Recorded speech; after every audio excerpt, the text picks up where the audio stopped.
लोकसभा चुनाव 2024 से पहले सुप्रीम कोर्ट ने अपने एक बड़े फैसले में इलेक्टोरल बॉन्ड को अवैध और असंवैधानिक बताकर रोक लगा दी है।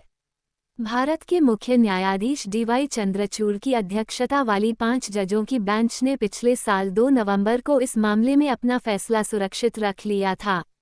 चलिए जानते हैं चुनावी बॉन्ड के बारे में। लोकसभा चुनाव 2024 से पहले सुप्रीम कोर्ट ने अपने एक बड़े फैसले में इलेक्टोरल बॉन्ड को अवैध और असंवैधानिक बताकर रोक लगा दी है।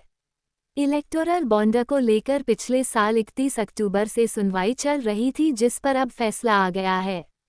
कोर्ट ने अपने फैसले में कहा कि वोटर्स को ये जानने का हक है कि फंडिंग कहां से आ रही है।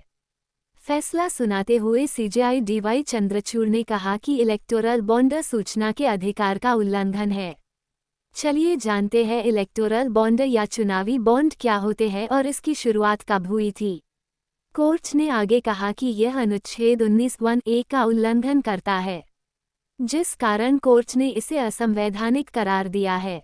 भारत के मुख्य न्यायाधीश डीवाई चंद्रचूड़ की अध्यक्षता वाली 5 जजों की बेंच ने पिछले साल 2 नवंबर को इस मामले में अपना फैसला सुरक्षित रख लिया था।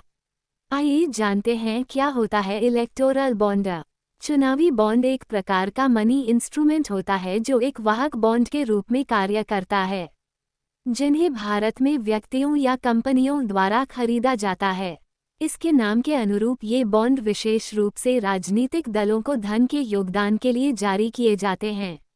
इलेक्टोरल बॉन्ड राजनीतिक दलों को चंदा देने का एक वित्तीय जरिया माना जाता है।